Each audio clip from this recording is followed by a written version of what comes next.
తల్లిదండ్రుల నుంచి విడిపోయి కిడ్నాప్ అయ్యి చీకట్లో 3 రోజులు ఉండి ఆ బావి పై నుంచి ఒక లైట్ వచ్చి బావి లోపల నీళ్ల లోపలికి వెళ్లి మహావతార్ బాబాజీని హరిదాసు వెనకాల చూస్తే సాక్షాత్తు శివుడు, ఆ యొక్క పరమశివుడు దర్శనం కలుగుతుంది అన్నట్టు. అట్లా ఎన్నో జన్మలున్న బ్యాలెన్స్ అంతా ఈ రోజు మన ధ్యాన సాధన చేస్తూ ఉంటే కర్మ పటాపంచులు అయినప్పుడల్లా నేనేం చేయాలి భూమి మీద అనే క్వశ్చన్ చాలా కీలకమైన ప్రశ్న.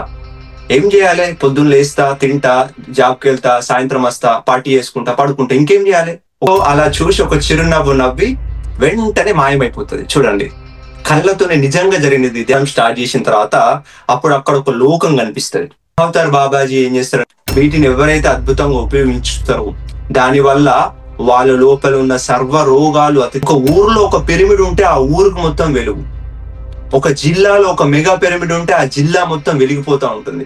ఈ ధ్యానం అనే చీపిరిని పట్టుకొని లోపల ఉన్న చెత్తనంతా ఊడ్చేసి ధ్యానం ఇక్కడ ఉంటది, అక్కడ ఉంటది, అంతటా ఉంటది, ఎప్పుడు ఉంటది, ఎల్లప్పటికీ ఉంటది.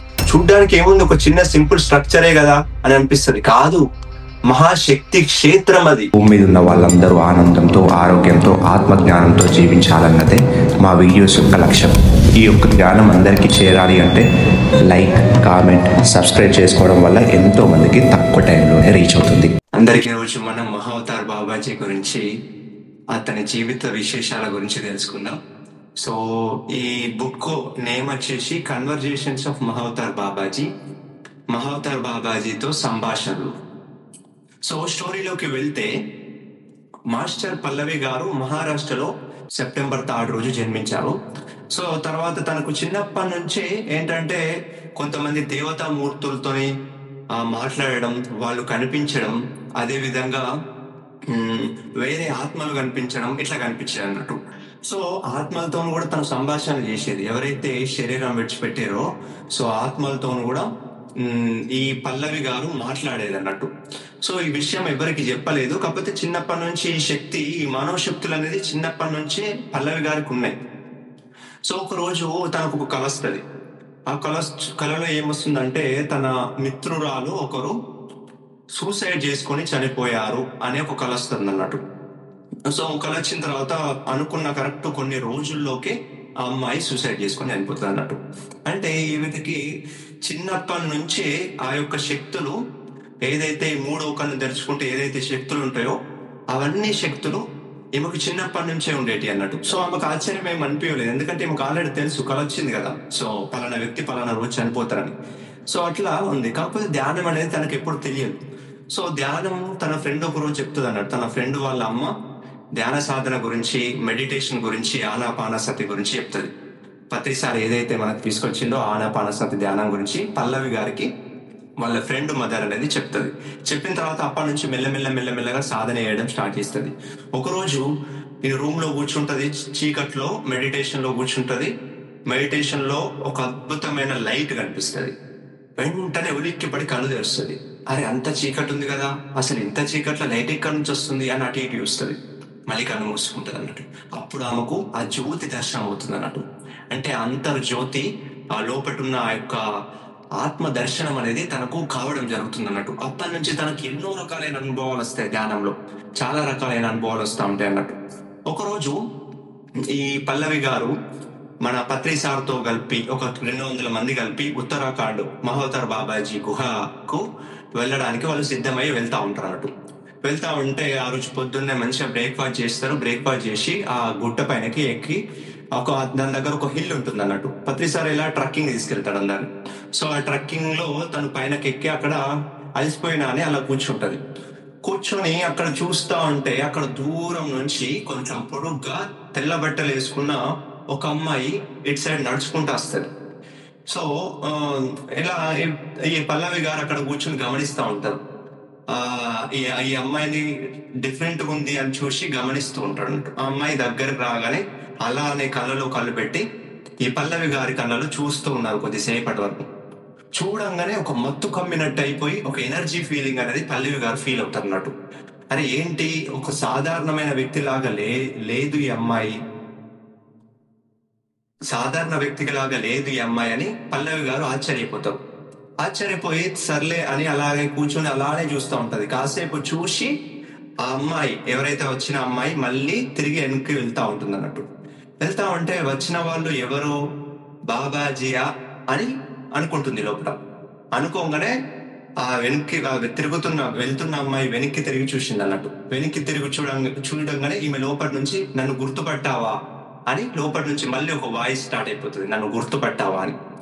సో అలా చూసి ఒక చిరునవ్వు నవ్వి వెంటనే మాయమైపోతుంది. చూడండి, కళ్ళతోనే నిజంగా జరిగినది, ధ్యానంలో కాదు ఇది. సో అక్కడ ఆ ఇల్లు మీద నిజంగా కళ్ళు చూస్తుండగానే ఆ ఆ యొక్క వచ్చిన మహిళ మాయమైపోతుంది. అప్పుడు తనకు చాలా షాకింగ్ అనిపిస్తుంది. సో అలా కంటిన్యూ అవుతా ఉంది. 2009లో జరిగిన స్టోరీ ఇది. తర్వాత 2017లో సో మహావతార్ బాబాజీ ధ్యానంలో కనిపించి, సో నేను 2018 పలానా తారీఖు రోజు నీకు దర్శనమిస్తా, అప్పటి నుంచి నేను నా జీవిత విశేషాలు అన్నింటినీ నీకు క్లుప్తంగా తెలియజేస్తా. ఎందుకంటే ఇప్పటి వరకు నా జీవితం గురించి ఇంత క్లుప్తంగా ఎప్పుడు ఎవరికి తెలియదు.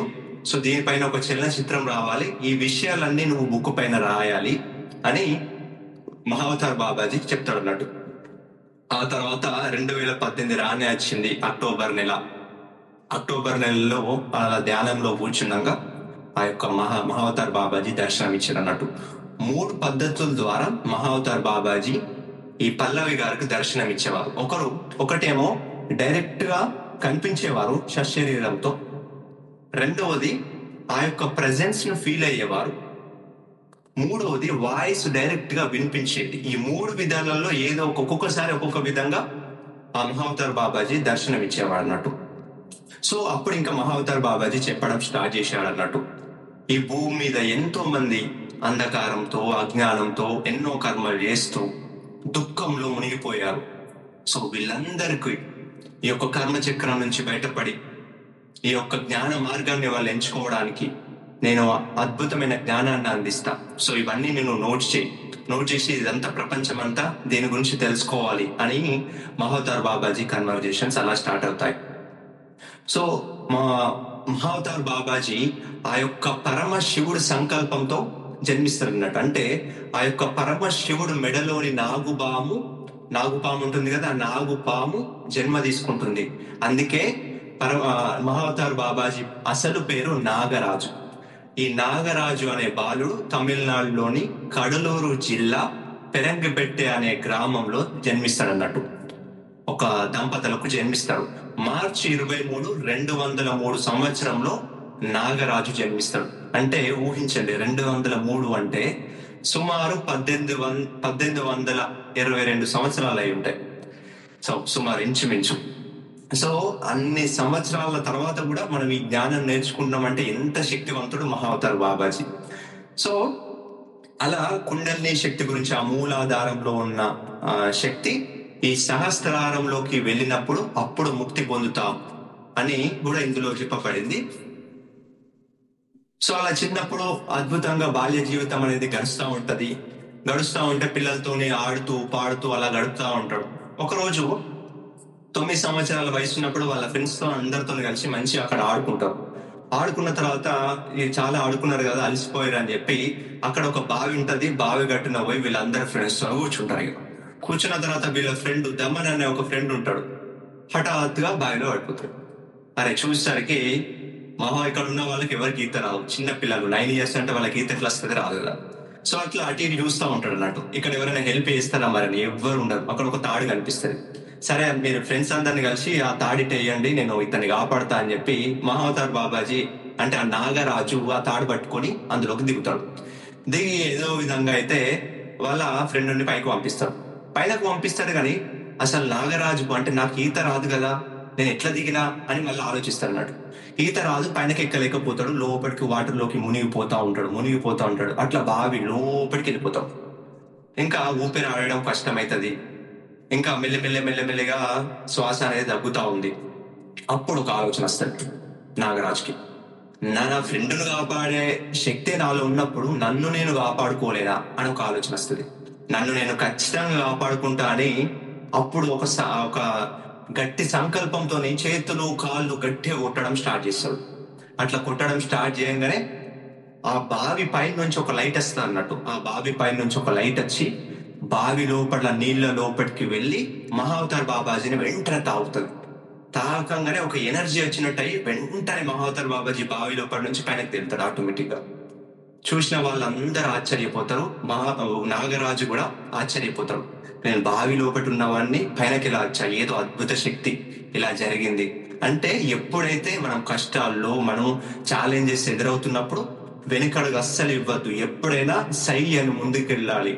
ముందుకెళ్ళి నేను చేయగలను అనే ఒక దృఢ సంకల్పంతో ముందుకెళ్తే విజయం మన వెంటే ఉంటుందని అప్పుడు ఆ నాగరాజుకు అర్థమవుతా ఉంటుంది అన్నట్టు. సో అట్లా బాల్యం గడుస్తున్న కొద్దీ నాగరాజుకు ఒక కళ వస్తుంది. ఆ కళలో ఏమవుతుంది అంటే, ఒక ముగ్గురు వ్యక్తులు వచ్చి, ఆ దుండగులు వచ్చి ఈ నాగరాజు మూతికి ఖర్చు పెట్టి తనను కిడ్నాప్ చేసినట్టు కళ వస్తుంది. టక్కన మెలకువ అవుతుంది.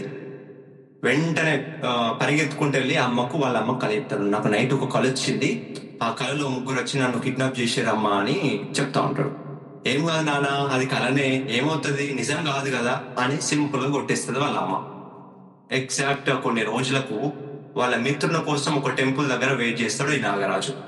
ఇక వెయిట్ చేస్తా ఉంటే ముగ్గురు వ్యక్తులు వస్తారు అన్నట్టు. ముగ్గురు వ్యక్తులు వచ్చి కర్చీఫ్ తీసుకొచ్చి నాగరాజు ముక్కు మీద పెడతారు. ముక్కు మీద పెట్టంగానే సురువు తప్పి కింద పడిపోతాడు నాగరాజు. ఇక్కడ సీన్ కట్ చేస్తే తమిళనాడులో ఇతన్ని తీసుకొని బెంగాల్లోకి వెళ్తారు అన్నట్టు. అక్కడ ఒక చీకటి గదిలో చేతులు కాళ్ళు కట్టేసి ఉంటాయి. టక్కన కళ్ళు తెరుతాడు. చూసేసరికి మొత్తం చీకటి ఉంటుంది. చేతులు కాళ్ళు కట్టేస్తారు. అరవడం స్టార్ట్ చేస్తాడు నాగరాజు. ఎంత అరిచినా ఉలుపు లేదు, ఎవరు పలుకు లేదు. ఇంకా అలానే అరుస్తాడు, ఏడుస్తాడు. ఏం చేయాలో అర్థం కాదు. నేను ఎక్కడున్నా, ఎందుకు వచ్చినా, ఏమైంది, ఏం అర్థం కాదు. కొద్దిసేపు ఏడ్చి దేవుని మీద చాలా కోపం వస్తుంది. దేవుని తిట్టుకుంటాడు కూడా. తర్వాత 3 రోజుల తర్వాత అతన్ని తీసుకొచ్చి, ఆ నాగరాజుని తీసుకొచ్చి ఆ బెంగాల్లోని ఒక దంపతులకు అమ్ముతారు అన్నట్టు ఈ దుండగులు. అమ్మేసిన తర్వాత వాళ్ళు ఈ నాగరాజును పెంచుకోవడం స్టార్ట్ చేస్తారు. ఇక ఈ నాగరాజుకు చిన్న కొడుకుగా భావించి పెంచుకోవడం స్టార్ట్ చేస్తారు. స్టార్టింగ్ ఇక నాగరాజుకు అస్సలు అక్కడ సెట్ కాదు. ఎందుకంటే వాళ్ళ అమ్మ నాన్న కాదు, వాళ్ళ భాష కాదు, ఏం కాదు. చాలా బాధపడతాడు. యాక్సెప్ట్ చేయడు మొదట్లో. అతను వెళ్ళాలి అని ఎప్పుడు వాళ్ళ తల్లిదండ్రుల మీద చాలా కొట్టుకుంటా ఉంటుంది అన్నట్టు ఆ మనసు. తర్వాత కొన్ని రోజులకు యాక్సెప్ట్ చేస్తాడు. సరే అయిపోయింది కదా అని చెప్పి ఉన్న ప్లేసులనే ఇక వాళ్ళ తల్లిదండ్రులతో ఉంటూ చాలా జ్ఞానాన్ని నేర్చుకుంటాడు అన్నట్టు. అక్కడ ఎన్నో బుక్స్ ఉంటాయి, ఆ బుక్స్ చదువుతూ ఉంటాడు. ఇంకా మెల్లిమెల్లిగా అతనిలో మార్పు రావడం స్టార్ట్ అవుతుంది అన్నట్టు. ఇక పెరిగిన కొద్దీ స్టార్టింగ్ లో దేవుని మీద కోపం ఉండే, నన్ను దేవుడు మా తల్లిదండ్రుల నుంచి వేరే చేసాడని. కాకపోతే దాన్ని అంగీకరిస్తాడు. అట్లా ఇక్కడ వాళ్ళ తల్లిదండ్రులకు సేవ చేయడం, బుక్స్ చదవడం ఇలాంటివి చేస్తూ ఉంటాడు అన్నట్టు. తర్వాత వాళ్ళ తండ్రి పిలుస్తాడు ఒకరోజు నాగరాజుని పిలిచి, నాగరాజు, మీ తల్లిదండ్రుల నుంచి నేను దూరం చేసిన, నేను చాలా పెద్ద తప్పు చేసిన. ఇది కరెక్ట్ కాదు. అంటే నా స్వార్థం కోసం నేను కొనుక్కున్నాను. ఇది చాలా పెద్ద తప్పు. ఆ యొక్క నీ లోపల ఆ బాధ ఇంకా పోలేదు. ఆ వెలితి నీలో కనిపిస్తుంది. ఇప్పుడు నీకు స్వాతంత్రం ఇస్తున్నా. నువ్వు ఎక్కడికంటే అక్కడికి వెళ్ళు, నువ్వేమంటే అది చేయి. కానీ ఒక్క విషయం గుర్తుపెట్టుకో, నువ్వు మామూలు వ్యక్తివి కాదు. నువ్వు ఒక గొప్ప యోగివి. నువ్వు సామాన్యమైన వ్యక్తివి అయితే అస్సలు కాదు. నువ్వు ఎక్కడికంటే అక్కడికి వెళ్ళు అని చెప్తాడు అన్నట్టు. ఇంకా చిన్న వయసు నాగరాజు ఇంట్లో నుంచి బయటకు వచ్చిండు. బెంగాల్లో ఎక్కడికి వెళ్ళాలో అర్థం కాలేదు. సో అక్కడ చూస్తే ఒక సాధువుల సమూహం ముందు వెళ్తా ఉంటుంది అన్నట్టు. ఆ సాధువుల సమూహాన్ని చూసి ఇంకేం చేయాలని అర్థం కాక వాళ్ళని ఫాలో అవుతూ వెళ్తా అంటున్నట్టు. సో అట్లా ఫాలో అవుతూ వెళ్ళి ఆ సాధువులతోనే ముందుకెళ్ళి ఇంకా అలా నడుస్తూ ఉంటుంది అన్నట్టు. స్టోరీ అలా నడుస్తూ ఉంటుంది అన్నట్టు. ఇట్లా ఈ యొక్క పల్లవి గారికి ఇలా మెసేజ్లు వస్తూ ఉండేటి అన్నట్టు. మెసేజ్లు వస్తూ ఉంటే ఆ తర్వాత ఆ రోజుకు మెసేజ్ అయిపోయింది. తర్వాత ఒక రోజు ఈ పల్లవి గారు కిచెన్ లో కుకింగ్ చేస్తుంటే, వంట చేస్తూ ఉంటే అప్పుడు బాబాజీ నుంచి సందేశం వస్తుంది అన్నట్టు. 12 గంటలు నువ్వు ఏకాంతంగా రూములోకి వెళ్ళి లాక్ వేసుకొని ఉండాలి సో అని చెప్తారు అన్నట్టు. చెప్పిన తర్వాత ఆ తర్వాత మళ్ళీ మహావతార్ బాబాజీ ప్రత్యక్షమై మళ్ళీ కంటిన్యూ చేస్తారు అన్నట్టు స్టోరీ. అప్పుడు ఆ సాధువులతోని వెళ్ళిన నేను తర్వాత భగవద్గీత, ఉపనిషత్తులు, అనేక గ్రంథాలు చదివాను, నేను ఎంతో జ్ఞానం పొందాను. సో ఆ జ్ఞానం అంతా పొందిన తర్వాత నాకు ఒక అవకాశం వచ్చింది. ఏం అవకాశం వచ్చిందంటే, అక్కడ ఒక సదస్సు, ఆధ్యాత్మిక సదస్సు ఉంటుంది, ఆ సదస్సులో పాల్గొనే అవకాశం వచ్చింది. అప్పుడు వాళ్ళందరూ క్వశ్చన్స్ అడుగుతున్నారు అన్ని ఆధ్యాత్మిక విషయాల పట్ల. అన్ని క్వశ్చన్లకు టకా స్పీడ్ గా ఆన్సర్ చేసేస్తున్నాడు నాగరాజు అన్నింటికి. ఎందుకంటే ఆల్రెడీ భగవద్గీత, ఉపనిషత్తు గ్రంథాల సారం ఉంది కదా, జ్ఞానం. సో అన్నిటికీ సమాధానం చెప్తున్నాడు. కాకపోతే ఒక్క ప్రశ్న నాగరాజు నోట్ల నుంచి మాట రాలేదు. ఒక్క ప్రశ్న నాగరాజు నువ్వు ఆలోచింపజేసింది. ఆ ఒక్క ప్రశ్నే నాగరాజు భవిష్యత్తునే మార్చేసింది. ఆ ఒక్క ప్రశ్నే రామ్ దాస్ అనే ఒక వ్యక్తి ఉంటాడు, అక్కడ ఉన్న వ్యక్తి అడుగుతాడు అన్నట్టు, ఇన్ని క్వశ్చన్స్ ఆన్సర్ చెప్తున్నావు కదా అని చెప్పి హరిదాస్ అనే ఒక వ్యక్తి, అసలు నువ్వెవరో నీకు తెలుసా అని అడుగుతున్నాడు. అప్పుడు మొదలవుతుంది, అనేక విషయాల గురించి నాకు జ్ఞానం ఉంది, అన్ని విషయాలకు చకాచక ఆన్సర్ చెప్తున్నా కానీ నా గురించి నాకు తెలియదే అని చెప్పి ఇంకా అక్కడ నోరు తెరవకుండా అలాగే ఉండి ఆలోచించి ఆ సభల నుంచి బయటకు వస్తాడు అన్నట్టు. ఇంకా అప్పుడు అనుకుంటాడు, నా గురించి నేను ఖచ్చితంగా తెలుసుకోవాలి, అసలు నేను ఎవరు. ఇవన్నీ తెలుసుకున్న లాభం లేదు, నేనేంటో తెలియదు కదా. సో మూలమే తెలియంది, ఎన్ని తెలుసుకున్నా ఏం లాభం, మూల పదార్థం గురించి తెలుసుకోకపోతే. సో అలా ముందుకు వెళ్తా ఉంటే అప్పుడు వెనక్కి తిరిగి చూడాలి అని ఒక ఆలోచన వస్తుంది నాగరాజుకి. వచ్చిన తర్వాత వెంటనే వెనక్కి తిరిగి చూస్తాడు. వెనక్కి తిరిగి చూడంగానే అక్కడ హరిదాస్ కనిపిస్తాడు. హరిదాసు వెనకాల చూస్తే సాక్షాత్తు శివుడు, ఆ యొక్క పరమశివుడు దర్శనం కలుగుతుంది అన్నట్టు. అప్పుడు నాగరాజుకు అర్థమవుతుంది, నన్ను ప్రశ్న అడిగిపించింది ఎవరో కాదు, సాక్షాత్తు ఈ పరమశివుడే నన్ను ఈ క్వశ్చన్స్ అడిగిపించింది అని చెప్పి ఆ యొక్క నాగరాజు అర్థం చేసుకుంటాడు అన్నట్టు. అప్పుడు నాగరాజు ఆ క్వశ్చన్ కి ఆన్సర్ తెలుసుకోవడానికి హిమాలయకు వెళ్ళి సాధన చేయాలి, ఇక గట్టిగా బాగా దృఢంగా సాధన చేయాలి అని ఒక సంకల్పం పెట్టుకొని హిమాలయాల్లోకి ప్రయాణం స్టార్ట్ చేస్తారు అన్నట్టు. సో ప్రయాణం స్టార్ట్ చేయంగా ఎన్నో రాత్రింబవళ్ళు తిందనక, నిద్రనక, రేయనక, పగలనక ఎన్నో రోజులు అలా హిమాలయాల వైపు వెళ్తా ఉంటాడు. సో ఈ రోజున్న టెక్నాలజీ లేదు కదా, ఈ రోజు ఎంతో టెక్నాలజీ ఉంది హిమాలయాలు వెళ్ళాలంటే. బట్ అప్పుడు 1822 సంవత్సరాల కింద అంటే ఏమీ లేవు.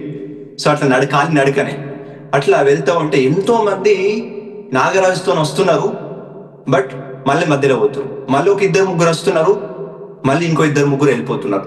అంటే నాగరాజుతోని వచ్చే వాళ్ళు నాగరాజు కోసం వస్తున్నారు కానీ, లేదంటే ఇంకో దేనికోసం వస్తున్నారు కానీ వాళ్ళని వాళ్ళు తెలుసుకోవడానికి రావట్లేదు వాళ్ళందరూ. సో వాళ్ళ సంకల్పం గట్టిగా లేదు. సో ఇక్కడ మహావతార్ బాబా చెప్తుండు, అంటే నన్ను నేను తెలుసుకోవాలనే సంకల్పం బలంగా ఉంది కాబట్టి నేను కంటిన్యూస్ గా నా సాధనను, అంటే నేను నడవడాన్ని, ఆ హిమాలయాలకు వెళ్ళాలి అనేది నేను కంటిన్యూ చేసిన అని చెప్తారు అన్నట్టు.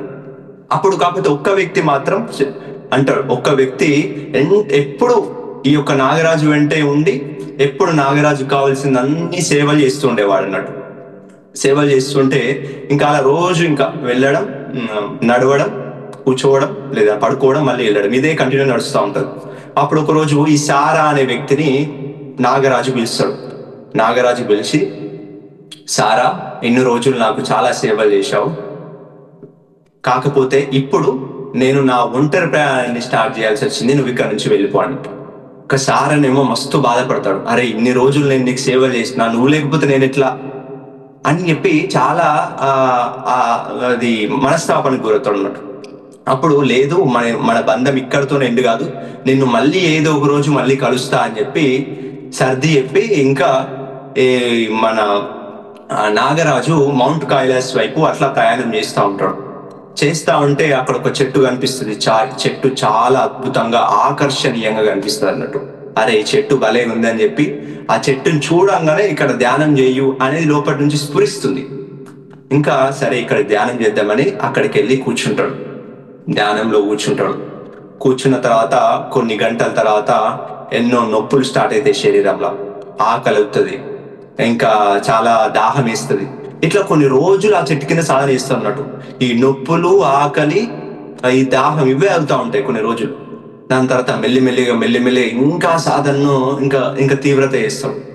అట్లా బాగా సాధన చేస్తూ ఉంటే ఏమైపోతుంది అంటే అప్పుడు ఆ విశ్వశక్తిని రిసీవ్ చేసుకోవడం స్టార్ట్ చేస్తుంది నాగరాజు విశ్వశక్తి రిసీవ్ చేసుకుంటే ఏమైపోతుంది, ఆ యొక్క ఈ ఆకలి నొప్పులు ఇవన్నీ వెళ్ళిపోతూ ఉంటాయి. ఆ విశ్వశక్తి మన శరీరాన్ని మొత్తం క్లీన్ చేస్తుంది కదా, క్లెన్స్ చేస్తుంది. మనం తీసుకునే ఆహారం కేవలం 5% మాత్రమే మనకు శక్తిని ఇస్తుందని చెప్తా ఉంటాడు మహావతార్ బాబాజీ. 5%, మిగతా 95% మనం నిద్రలో తీసుకునే కాస్మిక్ శక్తి ద్వారానే మనము శక్తివంతంగా ఇలా పనులు చేసుకోగలుగుతున్నాం. మిగతా అదంతా ఈ యొక్క ధ్యాన స్థితిలో లేకపోతే నిద్రలో వచ్చే శక్తి అని. సో అట్లా ఈ నొప్పులు, ఈ దాహము, ఈ ఆకలి అన్నీ పోతా ఉంటాయి అన్నట్టు. అట్లా తీవ్రమైన ధ్యానం 3 సంవత్సరాలు నిరంతరంగా ధ్యానం చేసిన తర్వాత అప్పుడు శివుడు ప్రత్యక్షం అవుతాడు. పరమశివుడు ప్రత్యక్షమై, నాగరాజు నువ్వు మృత్యుంజయుడు అయ్యావు, నువ్వు ఆ యొక్క చిరంజీవి తత్వాన్ని పొందావు, నువ్వు ఇప్పుడు భూమి మీద ఈ మానవాళి ఎంతో దుఃఖంలో అజ్ఞానంతో ఉంది, వీళ్ళందరికీ నువ్వు దారి చూపించాలి, వీళ్ళందరికీ నువ్వు జ్ఞానాన్ని చూపించాలి అని చెప్తాడు అన్నట్టు. సో చిరంజీవి తత్వం అంటే అప్పుడు శరీరంలోనే ఉంటాడు. అంటే ఈ శరీరాన్ని ఎలా అంటే అలా మలుచుకోగలుగుతాం. ఇప్పుడు కొంతమంది చిరంజీవులు ఉన్నారు, హనుమంతుడు ఇంకా ఉన్నాడు భూమి మీద, ఎంతో మందికి ధ్యానం చేసే వాళ్ళకి ప్రత్యక్షం అవుతున్నాడు, కళల్లో చాలా మందికి శక్తిని అందిస్తున్నాడు, జ్ఞానాన్ని అందిస్తున్నాడు. ఇట్లా ఎంతో మంది చిరంజీవులు ఈ భూమి మీద మన యొక్క ఆధ్యాత్మికత కోసం వాళ్ళందరూ ఇక్కడ పనిచేసే వాళ్ళు చాలా మంది ఉన్నారు. అట్లా ఈ యొక్క మహావతార్ బాబాజీ ఒకరు అన్నట్టు. సో అలా అప్పుడు ఆ తీవ్రమైన ధ్యాన సాధన వల్ల ఎన్లైటన్మెంట్ పొందుతాడు అన్నట్టు. మరి ఈ యొక్క ఎన్లైటన్మెంట్ ఒకటే జన్మలో వచ్చిందా, ఏదో 3 సంవత్సరాలు ధ్యానం చేసి వచ్చిందా? ఆ పల్లవి గారు అడుగుతున్నాడు, బాబాజీ మీకు కూడా మాలాగానే గత జన్మలు ఉన్నాయా అంటే అప్పుడు బాబాజీ చెప్తాడు, మీకు కూడా నాకు కూడా గత జన్మలు ఉన్నాయి, నేను కూడా మీలాగే ఎన్నో జన్మలు తీసుకున్నా, ఇప్పుడు ఈ జన్మలో ముక్తిని పొందా, ఈ జన్మలో చిరంజీవి తత్వాన్ని పొందా అని చెప్తాడు అన్నట్టు. మరి మీకు ఫ్యూచర్ లైఫ్ కూడా ఉంటుందా అని అడుగుతాడు అన్నట్టు. అంటే భవిష్యత్తు కూడా ఉంటుందా, మీరు రాబోయే జన్మలో ఉంటాయా మీకు అని పల్లవి గారు అడుగుతారు. అప్పుడు అడిగితే చెప్తారు అన్నట్టు, నేను ఎప్పుడైతే ఆ చెట్టు కింద సాధన చేస్తున్నానో ఆ సాధన చేస్తున్న టైంలో అప్పుడు అక్కడ నాకు బుద్ధుడు ప్రత్యక్షమయ్యాడు. ఒకరోజు బుద్ధుడు ప్రత్యక్షమై, నాగరాజు నువ్వు భూమి మీదకి ఏం చేయడానికి వచ్చావో తెలుసా అని అడిగాడు. అని అడిగి, నువ్వు భూమి మీద ఏం పని చేయడానికి వచ్చావో అది నువ్వు ధ్యాన సాధన చేసి మృత్యుంజయ తత్వాన్ని పొందావు, కాకపోతే ఈ శరీరంతో నువ్వు మానవాళికి మార్గదర్శకం కల్పివ్వాలి, నువ్వు ఎనర్జీ వర్క్ చేయడం స్టార్ట్ చేయాలి. అంటే ఆ శక్తితోని కూడిన పని అనేది నువ్వు మొదలు పెట్టాలి ఈ భూమి మీద. దానివల్ల ఏమవుతుంది, దానివల్ల ఈ భూమి యొక్క చైతన్యం పెరుగుతుంది, భూమి యొక్క శక్తి పెరుగుతుంది, ఆ పని వల్ల మనుషుల శక్తి కూడా పెరుగుతూ ఉంటుంది అని చెప్తా ఉంటాడు అన్నట్టు. అప్పుడు ఆ బుద్ధుడు చెప్పి ఇట్లా రౌండ్ గా చేతులతో తిప్పడం స్టార్ట్ చేస్తాడు అన్నట్టు. తిప్పడం స్టార్ట్ చేసిన తర్వాత అప్పుడు అక్కడ ఒక లోకం కనిపిస్తుంది. ఈ మహావతార్ బాబాజీ ఏం చేస్తారంటే అప్పుడు అందులో ఏంటో తెలుసుకోవడానికి అక్కడ బుద్ధుడు చూపిస్తాడు, లోపలికి వెళ్ళు అన్నట్టు చూపిస్తాడు. అప్పుడు లోపలికి వెళ్ళిన తర్వాత ఆ లోకంలోకి వెళ్తాడు అన్నట్టు, ఆ డోర్ గుండా ఆ యొక్క ప్రపంచంలోకి వెళ్తాడు అన్నట్టు మహావతార్ బాబాజీ. అక్కడ సెఫాన్ అనే ఒక వ్యక్తిని కలుస్తాడు. ఆ సెఫాన్ ఎవరో కాదన్నట్టు, ఆ సెఫాను మహావతార్ బాబాజీ యొక్క ఫ్యూచర్, అంటే భవిష్యత్తులో ఉండిపోయి మహావతార్ బాబాజీ అన్నట్టు ఆ సెఫాన్ అనేది. ఇక్కడ మనము నాగరాజు అంటున్నాం, కాకపోతే వేరే లోకంలో మహావతార్ బాబాజీ, సెఫాను వీళ్ళంతా ఒకటి అన్నట్టు. సో అట్లా అంటే ఇప్పుడు ఇదేమో భూలోకం అంటున్నాం, ఇక్కడ ఈ బుక్ లో చెప్పబడింది ఏంటంటే సీరియస్ లోకం అంటారు అన్నట్టు. సో మనందరికీ కూడా ప్యారలల్ లైఫ్స్ ఉంటాయని బాబాజీ చెప్తున్నాడు అన్నట్టు. సో చాలా మంది గమనించవచ్చు, కొంతమందికి కళలు వస్తూ ఉంటాయి, నిద్రలో పడుకున్న తర్వాత ఎవరికో ధ్యానం చెప్పినట్టు, లేదంటే ఎక్కడో ఏదో ఒక సభలో అటెండ్ అయినట్టు, ఏదో ప్రోగ్రామ్ చేస్తున్నట్టు, ఏదో ఛానల్లో మాట్లాడుతున్నట్టు, ఒక బుక్ చదువుతున్నట్టు, ఆ గురువు దగ్గర వింటున్నట్టు, ఇటువంటి కళ్ళన్నీ వస్తూ ఉంటాయి. సో ప్యారలల్ లైఫ్స్ అనేది ఉంటాయి, మనం కేవలం ఇక్కడ మాత్రమే ఉండదు. ఇది చాలా పెద్ద సబ్జెక్ట్ ఉండొచ్చు, బట్ మనం వేరే డైమెన్షన్లో, వేరే తలాల్లో కూడా మనం పడుకున్నప్పుడు మనం అక్కడ కూడా మనం పనిచేస్తూనే ఉంటాం. సో అలా ఫ్యూచర్ అంటే ప్యారలల్ లైఫ్, సమాంతర జీవితాల గురించి బాబాజీ చెప్తున్నట్టు. సరే మరి మీరు ఏం పని చేస్తారు అని పల్లవి గారు అడుగుతారు అన్నట్టు. అప్పుడు బాబాజీ నడుస్తూ నడుస్తూ ఆ సెఫాన్ లో కలిసిపోతాడు. ఎందుకంటే ఆ ఫ్యూచర్ సెల్ఫ్ సెఫాన్ కదా, ఆ సెఫాన్ లో కలిసిపోయి అప్పుడు చెప్తాడు అన్నట్టు, సీరియస్ లోకం కూడా భూమి లెక్కనే ఉంటది, కాకపోతే ఇక్కడ మేమేందో మాకు తెలుసు, మేమేం చేయాలో మాకు తెలుసు. కాకపోతే భూమి మీద ఏంటంటే మీరెవరో మీకు తెలియదు. మీరు ఒక భ్రమలు ఉన్నారు, అంటే మీరు ఒక లీలలు ఉన్నారు, మీరు ఒక నాటకంలో ఉన్నారు, ఆ నాటకమే మీరు అనుకుంటున్నారు. కానీ ఇక్కడ మేమెవరో మాకు బాగా తెలుసు. సో ఇక్కడ ఉన్న వాళ్ళందరూ, అంటే ఆ యొక్క సీరియస్ లోకంలో ఉన్న వాళ్ళందరూ మీలో ఉన్న దైవత్వాన్ని తెలియడానికి పనిచేస్తారంటున్నట్టు. ఇప్పుడు చూడండి, ఎంతో మంది ప్లేడియన్స్, ఆర్కిటూరియన్స్, సిరియన్స్, ఎంతో మంది పైలోకవాసులు, మన కంటికి కనిపించని శక్తులు ఎంతో మంది మనం నడిపిస్తున్నారు. మనం నమ్మినా మనం నమ్మకపోయినా, మనం చూసినా మనం చూడలేకపోయినా. సో ఎంతో మంది ఆ గురువులు అనొచ్చు, పూర్వీకులు అనొచ్చు, ఇంకా డిఫరెంట్ పేర్లే పెట్టుకోవచ్చు. కాకపోతే వాళ్ళందరూ మన యొక్క భూమి చైతన్యానికి, ఈ యొక్క ఎర్త్ కోసం, ఈ యొక్క భూమి కోసం పనిచేసే వాళ్ళు ఎంతో మంది ఉన్నారు.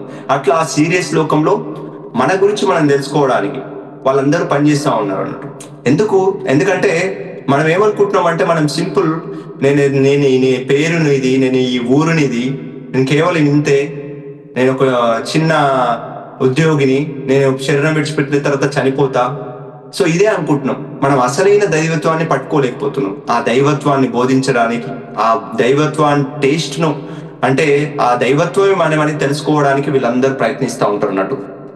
సరే మరి మీరు అక్కడ ఏం పని చేస్తారు అని పల్లవి గారు మళ్ళీ ప్రశ్నించింది. ఎవరిని? బాబాజీని. అప్పుడు బాబాజీ ఒక ప్రశ్న ఇస్తాడు, పిరమిడ్స్ ఎవరు కట్టారో తెలుసా అని. పిరమిడ్స్ ఎవరు కట్టారో తెలుసా? పిరమిడ్స్ యొక్క అద్భుతమైన శక్తి గురించి చెప్తాడు అన్నట్టు మహావతార్ బాబాజీ. పిరమిడ్స్ ను ఒక అత్యాధునికమైన గణిత శాస్త్రాన్ని ఉపయోగించి మేమే నిర్మించాం. దాన్ని కట్టింది ఎవ్వరో కాదు, మేమే. భూమి యొక్క వైబ్రేషన్ పెంచడానికి పిరమిడ్స్ ఉపయోగపడతాయి. చూడండి, ఎప్పుడో అంటే 203 సంవత్సరంలో మహావతార్ బాబాజీ అప్పటి విషయం చెప్తుంది. అంటే అప్పుడు ఉన్న మహావతార్ బాబాజీ మేమే కట్టామని చెప్తున్నా. అంటే ఎంత పురాతనమైన చరిత్ర ఉంది పిరమిడ్స్ కి, మామూలు విషయం కాదు కదా. సో ఇంకేం చెప్తున్నా అంటే, పిరమిడ్స్ లోపల ఒక గ్రిడ్స్ అరేంజ్ చేశాం. ఈ పిరమిడ్స్ ఉన్నాయి కదా, సో కొత్త వాళ్ళు ఎవరైనా యూట్యూబ్ లో చూసే వాళ్ళు, పిరమిడ్ షేప్ ఇలా ఉంటుంది. సో ఇది గీజా పిరమిడ్ స్ట్రక్చర్, ఇది 51 degrees. సో దీంట్లో మనకు కనిపించిన గ్రిడ్స్ ఉంటాయి. ఈ శక్తి ఇక్కడ జనరేట్ కావడానికి అక్కడ గ్రిడ్స్ అనేది అరేంజ్ చేయబడ్డాయి. సో ఈ స్ట్రక్చర్ వల్ల దీని కింద ఎవరైతే ధ్యానం చేస్తారో, వీటిని ఎవరైతే అద్భుతంగా ఉపయోగించుతారో, దానివల్ల వాళ్ళ లోపల ఉన్న సర్వ రోగాలు అతి తక్కువ టైంలోనే వెళ్ళి వాళ్ళు ఆత్మజ్ఞానం అతి తక్కువ టైంలో పొందుతారు అని చెప్పి మహావతార్ బాబాజీ ఇక్కడ మనకు సందేశాన్ని ఇస్తున్నారు. పిరమిడ్స్ వల్ల అంత అద్భుతమైన శక్తి ఉంటుంది. ఆ పిరమిడ్స్ లోపటనే కాదు, పిరమిడ్ చుట్టుపక్కల ఎంతో శక్తితో నిండి ఉంటుంది. సో ఇక్కడ యూట్యూబ్ లో చూసే వాళ్ళు కింద డిస్క్రిప్షన్ లో ఇవ్వబడుతుంది. సైంటిస్టులు ఎంతో మంది రీసెర్చ్ చేశారు పిరమిడ్స్ మీద కొన్ని వందల రీసెర్చ్ చేసి, పిరమిడ్స్ వల్ల మనుషులకు, చెట్లకు, చిన్న చిన్న ప్రాణకోటికి, ఈ యొక్క ఎయిర్ పొల్యూషన్ కు అన్ని విధాలుగా బెనిఫిట్ అవుతుంది. చూడ్డానికి ఏముంది, ఒక చిన్న సింపుల్ స్ట్రక్చరే కదా అని అనిపిస్తుంది. కాదు, మహాశక్తి క్షేత్రం అది. అక్కడ ఉంది అంటే ఎప్పుడు ఎనర్జీ జనరేట్ అవుతూనే ఉంటుంది. మనం మిషన్స్ ఒక వీడియో కూడా పంపించడం జరిగింది గ్రూప్ లో. ఆ మిషన్ పట్టుకొని దగ్గరికి వెళ్తా ఉంటే ఎనర్జీ క్లియర్ గా చూపిస్తూ ఉంటుంది. దీన్ని గుడ్డిగా నమ్మాల్సిన అవసరం లేదు, అసలు గుడ్డిగా నమ్మాల్సిన అవసరమే లేదు. ఎందుకంటే ఇది సైంటిఫిక్ గా కంప్లీట్ గా రీసెర్చ్ ఓరియంటెడ్ డాక్యుమెంట్స్ కూడా ఉన్నాయి. పిరమిడ్స్ కింద కొన్ని ఎలుకలు ఉంచి, పిరమిడ్స్ బయట కొన్ని ఎలుకలు ఉంచి వాటికి వైరస్ ఎక్కిస్తారు. టైఫాయిడ్ వైరస్ ఎక్కించిన తర్వాత కొన్ని రోజులకు పిరమిడ్ లోపల ఉన్నాయేమో కొన్ని మాత్రమే చనిపోతే, పిరమిడ్ బయట ఉన్నాయి మాత్రం సుమారు 70% చనిపోతాయి. బట్ పిరమిడ్ లోపల ఉన్నాయి కేవలం 20%, 30% చనిపోతాయి. అంటే ఎంత వ్యత్యాసం ఉంది. ఆ యొక్క పిరమిడ్స్ ని నిర్మించి అక్కడ వ్యవసాయం చేస్తారు. ఒక 10 ఎకరాలు ల్యాండ్ తీసుకొని ఆ వ్యవసాయం చేస్తే సుమారు 30 నుంచి 30% పంట దిగుబడి పెరిగింది. అంటే 100 క్వింటల్ వచ్చేది 130 క్వింటల్ వచ్చింది. కొన్ని గోధుమ పంటలల్లో సుమారు డబుల్ వచ్చింది. ఎలా వస్తుంది ఇది? ఆ యొక్క శక్తి అనేది అంతటా ప్రవహిస్తుంది. ఎక్కడైతే పిరమిడ్ ఉంటుందో, పెద్ద పిరమిడ్, సుమారు 300 కిలోమీటర్ల వరకు ఆ శక్తి వ్యాపించి ఉంటుంది. ఒక ఊర్లో ఒక పిరమిడ్ ఉంటే ఆ ఊరికి మొత్తం వెలుగు. ఒక జిల్లాలో ఒక మెగా పిరమిడ్ ఉంటే ఆ జిల్లా మొత్తం వెలిగిపోతూ ఉంటుంది. 300 కిలోమీటర్ అంటే మామూలు విషయం కాదు కదా. ఎక్కడో కడతాల్లో ఉన్న, హైదరాబాద్ కడతాల్లో ఉన్న పిరమిడ్ ఇక్కడ ఇంచుమించు కొన్ని 100 కిలోమీటర్ల వరకు ఈ శక్తిని అందిస్తుంది. అంత గొప్పది ఈ శక్తి క్షేత్రం. అంతేకాకుండా వాళ్ళు రీసెర్చ్ ఇట్లా కూడా చేశారు. ఒక 5,000 మంది పిరమిడ్ చుట్టుపక్కల ధ్యానం చేస్తారో వాళ్ళు చేసే ధ్యాన సాధనకి ఈ పిరమిడ్ శక్తి వల్ల ఒక పెద్ద ఎనర్జీ, ఒక విశ్వశక్తి పైనుంచి ఒక దారలాగా పడుతుంది. దానివల్ల శరీరంలో ఉన్న ఎన్నో రోగాలని నశిస్తాయని చెప్పి సైంటిస్టులు ఆధారాలతో సహా చెప్పిన ఎవిడెన్సెస్ ఉన్నాయి. బట్ ఇది కేవలం కొంతమందికి మాత్రమే దీన్ని ఉపయోగించుకోగలుగుతున్నారు. సో అందుకే ఈ పిరమిడ్ శక్తి వల్ల ఎంతో మంది మహానుభావులు, ఇటువంటి మహా గురువులు అదే చెప్తున్నారు. సో ఈ శక్తి వల్ల అన్ని రకాలుగా లాభం ఉంటుంది. సో అందుకే ఎవరైనా కానీ చిన్న పిరమిడ్ క్యాప్ అయినా పెట్టుకోవచ్చు. కొద్దిగా ప్లేస్ ఉంటే హ్యాంగింగ్ పిరమిడ్ వాడుకోవచ్చు. గార్డెన్ లో ప్లేస్ ఉంటే గార్డెన్ లో మంచి పిరమిడ్ సెట్ చేసుకోవచ్చు. లేదు ఇంకా బాగానే ప్లేస్ ఉంది, ఆర్థికంగా కట్టుకోవడానికి స్తోమత ఉంది అనుకున్న వాళ్ళు ఇల్లు మీద కట్టుకోవచ్చు, పబ్లిక్ కూడా కట్టచ్చు. దీనివల్ల ఎప్పుడు ఒక జనరేటర్ లాగానే శక్తి ప్రసరిస్తుంది. హీలింగ్స్ తొందరగా అవుతా ఉంటాయి. మీరు సైంటిఫిక్ గా చూడొచ్చు, అలాగే సెల్ఫ్ ఎక్స్పెరిమెంట్ కూడా చేయొచ్చు. అంత అద్భుతమైనది ఈ పిరమిడ్ శక్తి అన్నట్టు. పిరమిడ్ లో ధ్యానము 3 రెట్టింపు చేస్తూ ఉంటుంది అన్నట్టు. సో అట్లా మహావతార్ బాబాజీ పిరమిడ్స్ గురించి కూడా చెప్తూ ఉన్నాడు అన్నట్టు. అదే విధంగా భూమి మీద ఉన్న వాళ్ళు ఈ యొక్క పిరమిడ్ కాన్సెప్ట్ గురించి తెలుసుకొని ఉంటారో వాళ్ళు ఇతరులకు చెప్పడానికి మేము సహాయపడతా ఉంటాం. చూడండి ఎంత అద్భుతమైన మాట ఇది. ఎవరైతే పిరమిడ్ శక్తిని ఉపయోగిస్తూ ఆ కాన్సెప్ట్ ను తెలుసుకొని ఆ పిరమిడ్స్ గురించి నలుగురికి చెప్పడానికి వాళ్ళకు మేము సహాయపడతామని. అంటే ఈ పిరమిడ్ మాస్టర్లందరికీ వాళ్ళు సహాయపడుతున్నారు అన్నట్టే కదా దీని అర్థం. పిరమిడ్ మాస్టర్లందరికీ పిరమిడ్స్ గురించి చెప్పడానికి, ఈ యొక్క ధ్యానం గురించి చెప్పడానికి వాళ్ళందరూ సహాయపడుతున్నారు. మన కంటికి కనిపించకపోయినా ఎన్నో విధాలుగా వాళ్ళు సహాయపడుతూ ఉన్నారు అనేది చెప్తూ ఉంటున్నట్టు. ఈ పిరమిడ్ అనేది ఒక కమ్యూనికేషన్ నెట్వర్క్ అన్నట్టు. ఇప్పుడు మనం ఎక్కడో ఉన్న నేను మీ అందరికి వినిపిస్తుందంటే వెనకాల ఎంతో శక్తి పనిచేస్తుంది. మనం దాన్ని జూమ్ అంటున్నాం, ఇంకేదో అంటున్నాం, బట్ వెనకాల మాత్రం ఒక ఎనర్జీ వర్క్ చేస్తుంది ఫైనల్ గా. సో ఇదే విధంగా ఈ లోకంలో ఉన్న పిరమిడ్ వేరే లోకంలో ఉన్న వాసులతోని ఒక కమ్యూనికేషన్ జరగాలి అంటే మాట్లాడాలన్నా, ఒకరికొకరి మధ్యలో విషయాలు టెలిపతి ద్వారా రావాలన్నా పిరమిడ్స్ అనేది ఒక కమ్యూనికేషన్, ఒక టవర్ అని చెప్పొచ్చు. మనకు ఒక టవర్ అని చెప్పొచ్చు ఈ భూమి మీద. సో అట్లా కమ్యూనికేషన్ నెట్వర్క్ గా ఉపయోగపడతాయి. సో ఆ జ్ఞానాన్ని మనం అంతా తీసుకోవాలంటే ఈ పిరమిడ్స్ ను ఖచ్చితంగా మనం ఉపయోగించుకోవాలి. దానివల్ల ఏమవుతుంది, మనకు జ్ఞానం పెరుగుతుంది. ఎందుకంటే మనకి ఏదైతే తెలుసో అదే మనం అనుకుంటున్నాం కదా. సో ఎన్నో విషయాలు, మనకు తెలియని విషయాలన్నీ ఈ యొక్క పిరమిడ్ ను ఉపయోగించుకుని ధ్యానం చేయడం వల్ల ఎంతో జ్ఞానం అనేది పొందుతూ ఉంటామని చెప్తున్నాడు. అదేవిధంగా బాబాజీ ఎవరైతే ధ్యానం చేస్తారో, ఎవరైతే ఈ పిరమిడ్ తీవ్ర సాధన చేసి పిరమిడ్ ను ఉపయోగించుకుంటారో వాళ్ళన్ని జబ్బులు తగ్గిపోయి ఆత్మ సాక్షాత్కారం పొందుతారు అని చెప్తూ ఉన్నాడు అన్నట్టు. భూమి మీద ఉన్న వాళ్ళందరూ మీ దగ్గర ఉన్న ప్రకృతిని నాశనం చేస్తున్నారు. మా లోకంలో ఉన్న వాళ్ళు, అంటే ఈ లోకంలో ఉన్న వాళ్ళు, మేము టెక్నాలజీని అద్భుతంగా ఉపయోగిస్తుంటున్నాం. అదే మీకు మాకున్న తేడా. సో ఇక్కడ మేము ఆధ్యాత్మికంగా ఎదగడానికి మేము మా టెక్నాలజీని వాడుతున్నాం, మీరు ఆధ్యాత్మికంగా దిగజారడానికి మీ టెక్నాలజీ వాడుతున్నారు. ఇప్పుడు మనం చూడొచ్చు, ఒక చిన్న టీవీ నుంచి ఫోన్ వరకు మనం దానివల్ల ఎదుగుతున్నామా దిగుతున్నామా అనేది మనం సెల్ఫ్ చెక్ చేసుకుంటే బాగా అర్థమవుతా ఉంటుంది. మనం చూసే టీవీ ఛానల్స్, మనం చూసే సీరియల్స్ కానీ, న్యూస్ కానీ, చదివే న్యూస్ పేపర్ కానీ, వాడే ఫోన్ కానీ, చూసే యూట్యూబ్లో వీడియోస్ కానీ ఎన్ని విధాలుగా మనం డైవర్ట్ చేస్తున్నాయి, ఎన్ని విధాలుగా మనం కరెక్ట్ వెళ్ళాలంటే మనను ఇంటరాప్ట్ చేస్తూ ఉన్నాయి. సో అందుకే బయట ఉన్న వస్తువు మనల్ని డిసైడ్ చేస్తుందంటే మళ్ళీ మనం పడుతుపోతున్నట్టు. అంటే ఫోన్లో ఏదో అట్రాక్ట్ అయ్యి అది మనల్ని అట్రాక్ట్ చేసి నువ్వు ఇది చూడాలి అని లాగుతుంది అంటే మనం చదువుతున్నాం. ఫోన్లో నాకేది కావాలో నేను సెలెక్ట్ చేసుకుంటున్నానా, పలానా ధ్యానం వీడియో కావాలి, పలానా మాస్టర్ వీడియో కావాలి అని, లేదంటే అదేది చూపిస్తే నేను అది చూస్తున్నానా, అది చూపిస్తుంది నేను చూస్తున్నా, నేను సెలెక్ట్ చేసుకొని చూస్తున్నా. ఇది చాలా డిఫరెన్స్. ఇట్లా మనం ఈ టెక్నాలజీని మన యొక్క ఆధ్యాత్మిక ఎదుగుదలకి ఉపయోగించుకోవాలి కానీ ఇంకా ఇంకా పడిపోవడానికి కాదు. సో ఇప్పుడు మనం చాలా అద్భుతంగా ఈ జూమ్ని ఉపయోగిస్తున్నాం ఆధ్యాత్మికంగా ఎదగడానికి. ఈ యొక్క పిరమిడ్ ఎనర్జీని ఉపయోగిస్తున్నాం.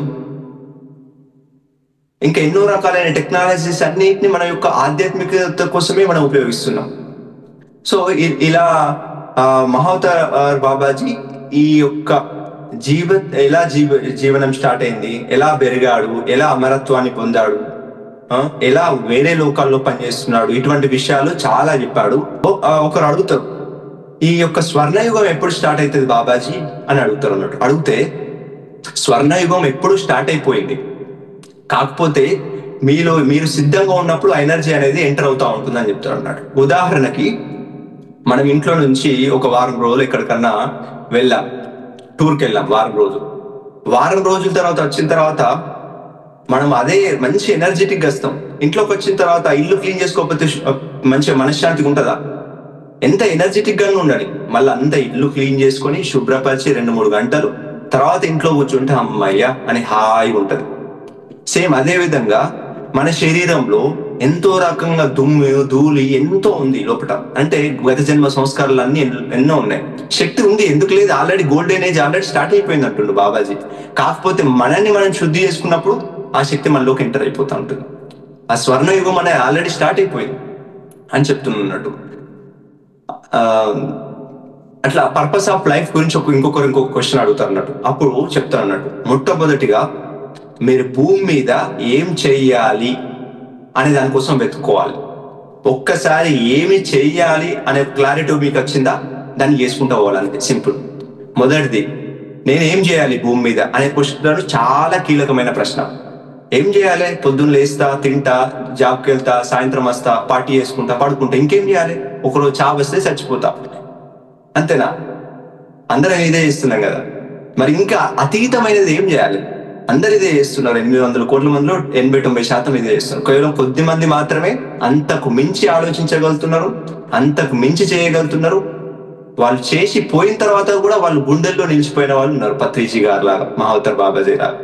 సో అట్లా మనం ఏమి చేయాలి, ఈ భూమి మీద నా జన్మ ఏంటి, నా పని ఏంటి అని తెలిసిన తర్వాత ఇంకా చేసుకుంటూ ముందుకు వెళ్ళడం, ఇంకా ఆటోమేటిక్ గా పురోగతి ఉంటుందని చెప్తున్నాడు అనమాట బాబాజీ. అదేవిధంగా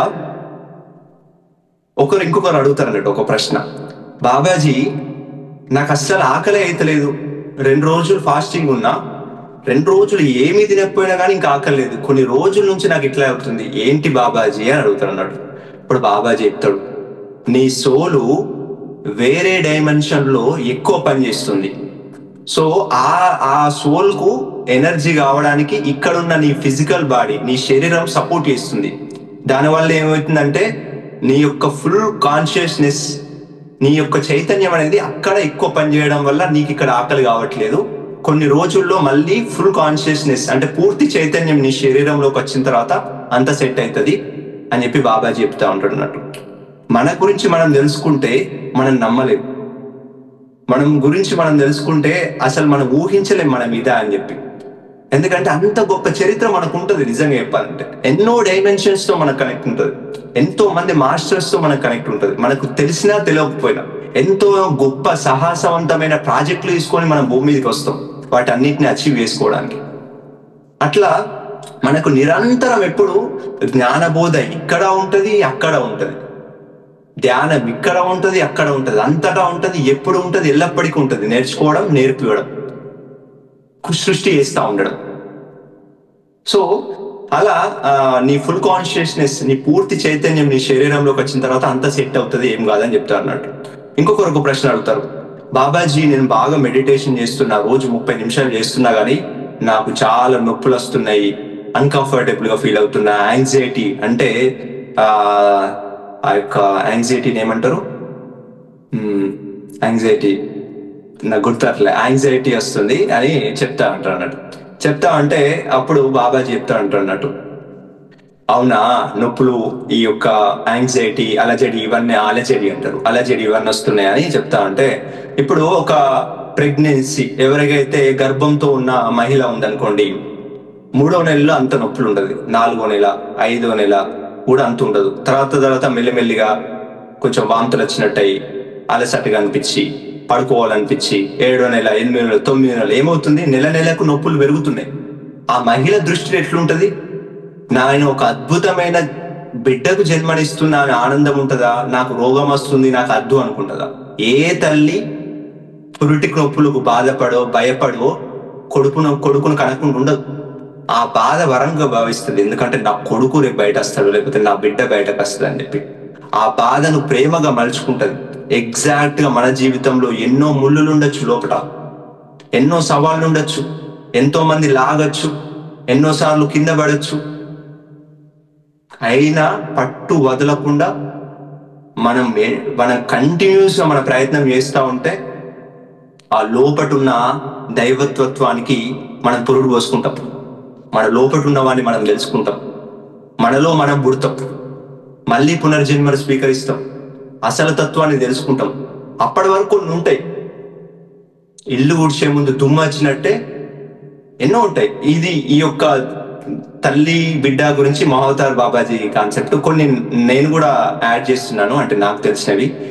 సో అలా దుల్లు ఊడ్చేటప్పుడు దుమ్ము వస్తుంది అని ఊడకుంటుంటామా? సో ఈమె ఇక్కడ క్వశ్చన్ అడుగుతా అన్నట్టు, బాబాజీ నేను ధ్యానం ఆపేస్తే నాకు ఇదంతా ఏం లొల్లి లేదు, హాయిగా ఉంటున్నా, ధ్యానం చేస్తేనే ఇవి వస్తున్నాయి. ఇప్పుడు ధ్యానం ఆపాలా చెయ్యాలా అంటే, ఇల్లు ఊడ్చకుండా ఉంటా వారం రోజులు 4 రోజులైనా అంటే పురుగులు వస్తాయి, పాములు వస్తాయి, తేళ్ళు వస్తాయి, ఇల్లే గులిపోతుంది. ఇష్టం, ఎవరిష్టం వాళ్ళది. కొత్త ఇల్లు కట్టుకోవాలి, కొత్త జన్మ తీసుకొని. లేదు కొద్ది దుమ్మైనా ఊడ్చుకొని పరిశుభ్రంగా ఉంటా అంటే కొద్ది ఓపికతోని శ్రమతోని ఈ ధ్యానం అనే చీపిరిని పట్టుకొని లోపట ఉన్న చెత్తనంతా ఊడ్చేసి ప్రశాంతంగా కూర్చోవచ్చు. ఒక ఆనందమయ స్థితిలో, ఒక శాంతిమయ జీవితంలో గడపచ్చు. సో అట్లా ఈ యొక్క కుండల్ని అనే ఒక శక్తి కానీ, లేదంటే ఏదైనా కానీ, ఆ లోపట శక్తి లోపట ఎన్నో రకాలైన నాడుల్లో ప్రవేశించి ఎన్నో రకాలైన భావనలు కలుగుతాయి శరీరంలో. సర్వసాధారణం, అది కలగాలి కూడా. బిడ్డ పుట్టే ముందు వాళ్ళకి నొప్పులు రావాలి, నొప్పులు రాకపోతేనే ప్రాబ్లం. అయ్యో నొప్పులు రావట్లేదా, ఎందుకంటే నొప్పులు వస్తే అక్కడ గ్రేట్, ఓకే బాబు వస్తున్నాడు. ఎగ్జాక్ట్ ఇక్కడ కూడా నొప్పులు మంచికే, రోగాలు మంచికే. ఇంకా ఇటువంటి టైంలో ఎన్నో జన్మల కర్మలు ఉంటాయి, ఆ కర్మలన్నీ క్లియర్ అవుతూ ఉంటాయి. ఒక జన్మలో నేను ఒక చిన్న పాము మా ఇంట్లోకి వచ్చింది అన్నట్టు. ఆ పాము మా ఇంట్లోకి వచ్చిందా అని, పాము అంటే చిన్న పురుగులా ఉంది, పాము కూడా కాదు, నా చేత్తోని పట్టుకొని నేను దాన్ని చంపడానికి ప్రయత్నిస్తున్నా. అది చెప్తుంది, ఇది కర్మ, మళ్ళీ నీ లైఫ్లోకి వస్తా అని చెప్పి. ఇట్లా ఎన్నో జన్మలు చూసుకుంటే మనకు అర్థమవుతుంది, అరే ఈరోజు నాకు కడుపున వస్తుంది కదా, దేవుడు నాకు అన్యాయం చేసిండు, అందరు మంచిగా ఉన్నారు, నాకే ఇట్లా అవుతుంది. కాదు, వెనకాల ఎంతో పెట్టుకొని వచ్చినాం కర్మలు, ఆ యొక్క సంచిత కర్మలు తీసుకొని వచ్చినాం. తెలియదు మనకి, ఈరోజు తెలియకపోవడం వల్ల ఇవన్నీ మనకు క్వశ్చన్స్ వస్తాయి. తెలిసింది అనుకోండి, ఆ రోజు పోయి కొన్ని కత్తితో పొడిచినావు, అందుకే ఈ రోజు కడుపున వచ్చింది అని తెలిస్తే, అరే నాదే బుద్ధి తక్కువ, మంచిగానే అయింది, నాకు ఇట్లే కావాలనుకుంటాం. తెలియనప్పుడే మనకు ప్రశ్న వస్తుంది, తెలిసినప్పుడు సరెండర్, యాక్సెప్టెన్స్ వస్తుంది. సర్లే చేసినా కదా, మళ్ళీ తప్పని. అట్లా ఎన్నో జన్మలు ఉన్న బ్యాలెన్స్ అంతా ఈరోజు మన ధ్యాన సాధన చేస్తూ ఉంటే కర్మ పటాపంచులు అయినప్పుడల్లా మనకు ఆ పాఠం నేర్పించడానికో, లేదంటే కొద్ది శాతం కర్మను మన శరీరంలోకి రావడం అనేది సర్వసాధారణం. అందుకే ఈ చివరి స్టేజ్లలో ఎంతో మందికి కొంచెం కష్టంగా అనిపించవచ్చు, మెంటల్లీ ఆర్ ఫిజికల్లీ, అంటే మానసికంగా శారీరకంగా కొంచెం అనిపించచ్చు. అరే వాళ్ళు ధ్యానం చేస్తలేరు, ఏం చేస్తలేరు, వాళ్ళే మంచుకున్నారు, నవ్వుకుంటా కిల్ల హాయిగా ఉంటుర్రు, నా జీవితం ఎట్లుంది అనుకోవచ్చు. బట్ వాళ్ళకు టైం ఉంది, ఇంకా వాళ్ళ కర్మ వండలేదు, పండే అంత ధైర్యము లేదంటే శక్తి వాళ్ళలో లేదు. ఇంకా మనం అంతా తొలగించుకొని నిన్న సార్ చెప్పినట్టు పాస్ కావడానికి వచ్చినాం కాబట్టి, సో ఎన్నో పరిస్థితులు వచ్చినా కానీ ధ్యానము, పిరమిడ్ శక్తి, శాకాహారం, సేవ, ఈ 4 పట్టుకున్నామంటే ఇంకా మన జీవితంలో ఏదో ఒక రోజు పడవలోకి కూర్చున్న తర్వాత తీరం చేరమా, కిందకో మీదకో వెనుకనో ముందు చేరడం అయితే చేరిపోతాం. ఆ గట్టు నుంచి ఈ గట్టుకు వచ్చేస్తాం. అదే ధర్మం, అదే సత్యం ఉన్న గట్టు, అదే శాకాహార గట్టు, పిరమిడ్ గట్టు, ధ్యాన గట్టు, ఇంకా అదే అల్టిమేట్ గట్టు అనుకోవచ్చు ఇంకా. సో అప్పుడు ఇంకా మనం కో-క్రియేషన్ అందరికీ ఉదాహరణలతో చెప్తూ ఉంటాం అన్నట్టు. సో ఇంకా కూడా ఉంది బాబాజీ గురించి. బాబాజీ గారికి, లహరి మహాశయుల గారికి, అంటే ఇది వేరే బుక్ లో వేరే దాంట్లో నుంచి చూసింది. కావాలి అంటే కొద్దిసేపు చెప్పుకోవచ్చు, లేదంటే మళ్ళీ ఇంకెప్పుడైనా ఇంకా ఈ బుక్ లోనే చాలా జ్ఞానాన్ని ఎలా మనం ఎరుకతో జీవించాలి, ఇంకా చాలా రకాలైన ప్రశ్నలన్నిటికీ బాబాజీ చాలా అద్భుతంగా ఆన్సర్ చేశాడు ఈ బుక్ లో. తర్వాత సెషన్లో అయినా చెప్పుకుందాం. సో ఇంత మంచి అవకాశం ఇచ్చిన మీ అందరికీ హృదయపూర్వక కృతజ్ఞతలు. సో ఈ యొక్క మహానుభావుల స్టోరీస్ తెలుసుకోవడం వల్ల, ఆ యొక్క మహానుభావులు చిరస్థాయిలో నిలవడానికి ఎంత కష్టపడ్డారు, ఎన్ని సవాళ్ళను ఎదుర్కొన్నారు. సో తల్లిదండ్రుల నుంచి విడిపోయి, కిడ్నాప్ అయి, చీకట్లో 3 రోజులు ఉండి, పెంచుకుంటున్న అమ్మా నాన్న దగ్గర ఉండి, అడ్జస్ట్ అయ్యి, రోడ్డు మీదకి ఒంటి మీద ఉన్న బట్టలతోని రోడ్డు మీదకి వెళ్ళి సాధువుల గుంపులో కలిసి హిమాలయాల కోసం కాళ్ళు అరిగేలాగా నడిచి తీవ్రమైన సాధన చేసి తిండనక ఆకలనక అప్పుడు అమరత్వాన్ని పొందారు. దానికి ముందు ఎన్ని జన్మలలో ఎన్ని సంస్కారాలు బలంగా ఉంటే ఆ జన్మలు అట్లా పొందగలుగుతారు. సో మనం ఈరోజు చేస్తున్న ప్రతి సాధన, ప్రతి నిమిషము, ప్రతి సెకండ్ మనం సాధన కోసం, మంచి కార్యాల కోసం ఉపయోగిస్తున్నామంటే ఏదో ఒక జన్మలో అది మనకు ఉపయోగపడకపోదాం, ఈ జన్మ కాకపోయినా. అట్లా ఆ యొక్క బాబాజీ గారు ఎంతో మందికి, లహరి మహాశయులకి ఆ యొక్క ధ్యాన సాధన రహస్యాలను చెప్పి, ఈ భూమి మీద చాలా మంది ఈ యొక్క ఉద్యోగాల్లో ఒత్తిడిలో పడి ఆధ్యాత్మిక మార్గం అంటే పూర్తిగా ఈ జీవితాన్ని త్యజించాలి, సంసారంలో ఉంటూ ఆధ్యాత్మికత అసలు కానే కాదు అనే ఒక్క మనసులో బలంగా ఉంది మనుషులలో, దాన్ని నువ్వు తిరిగి రాయాలి అని లహరి మహాశయుల ద్వారా అతనికి ధ్యాన జ్ఞాన సందేశాన్ని అందించి, నువ్వు ఉద్యోగంలో ఉంటూ, అందరిలో ఉంటూ, భార్యతో పిల్లలతో అందరినీ సాటిస్ఫై చేస్తూ, నువ్వు ఈ యొక్క ధ్యాన ప్రచారం చేస్తూ ఒక ఇన్స్పిరేషన్ ఉండాలి ఫ్యూచర్ జనరేషన్ కి. అంటే ఒక వ్యక్తి ఒక వ్యక్తి ఉద్యోగం చేస్తూ ధ్యానం చేస్తాడు, సంసారంలో ఉంటూ ధ్యానం చేస్తాడు, ప్రజలతో ఉండి ధ్యానం చేస్తాడు, సెలబ్రేషన్ చేస్తూ ధ్యానం చేస్తాడు అనే ఒక చిరస్థాయిలో ఈ యొక్క బీజం పడాలి అందరికీ, ముందు రాబోయే తరాల వాళ్ళకి. లేదంటే చాలా మంది ఏం చేస్తున్నారు, అయితే పూర్తిగా వ్యవహారంలో పడిపోతున్నారు. అదంతా విరక్తి వచ్చినప్పుడు వైరాగ్యం వచ్చినప్పుడు ఏ సాధువుల గుంపులో కలిసిపోతున్నారు. అయితే అటు లేకపోతే ఇటు, అంటే మధ్య మార్గంలో నడవడానికి లహరి మహాశయుల నుంచి ఈ యొక్క గురువు గారు తనకు శిక్షణ ఇచ్చి, దానికి కూడా చాలా అద్భుతమైన రహస్యాలు చాలా అద్భుతంగా చెప్పబడింది. సో పంపివ్వడం జరిగింది అన్నట్టు. సో మహావతార్ బాబాజీ గురించి చెప్పడం నా యొక్క అదృష్టం అని చెప్పొచ్చు. ఒక 2-3 రోజుల నుంచి ఈ బుక్ చదువుతున్నప్పటి నుంచి చెప్పాలి లోపటి నుంచి ఈ టైం కోసం ఎదురు చేస్తున్నా నేను మీ అందరితో పంచుకోవాలని. అంత దృఢమైన సంకల్పం లోపట బాబాజీ ఇచ్చిందని చెప్పుకోవచ్చు.